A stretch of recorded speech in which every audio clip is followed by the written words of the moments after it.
350 ఏళ్ల చరిత్ర కలిగిన వెంకటరాయని కోనేరుకు మహర్దశ పట్టనుంది. ఉమ్మడి శ్రీకాకుళం జిల్లా పాలకొండలోని కోనేటి సుందరీకరణ పనులకు శంకుస్థాపన ఘనంగా జరిగింది. సుడా నిధులు 101.90 కోట్లతో తొలిదశ సుందరీకరణ పనులకు సుడా చైర్మన్ కోరికాన రవికుమార్, ఎమ్మెల్యే నిమ్మక జయకృష్ణ శంకుస్థాపన చేశారు. కోనేరు వద్ద నూతన లైబ్రరీ, పిల్లల కోసం బాక్స్ క్రికెట్ వంటి ఆధునిక వసతులను కల్పించనున్నట్లుగా ఎమ్మెల్యే తెలిపారు. తొలిదశ పూర్తి కాగానే రెండవ ఫేజ్లో బోట్ షికార్, వాటర్ గేమ్స్ ను ఏర్పాటు చేసి పాలకొండను మరింత సుందరంగా తీర్చిదిద్దుతామంటూ నేతలు హామీనిచ్చారు.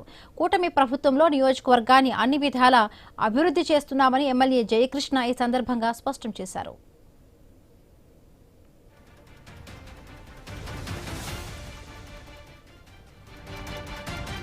ఆరోగ్యం వాళ్ళు ఆ టైంలో వేరే దారులు వేరే వ్యసనాలకు వెళ్లకుండా ఇక్కడ ఎంగేజ్ అయ్యేటట్టుగా ఒక మంచి కార్యక్రమం దృష్టిలో పెట్టుకుని దాన్ని కూడా డెవలప్ చేయడం జరుగుతుంది.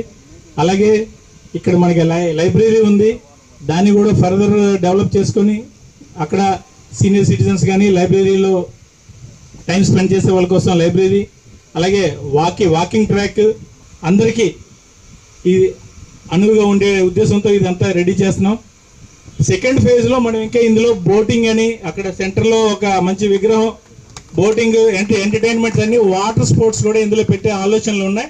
రెండో ఫేజ్లో అది చేయబోతున్నాం.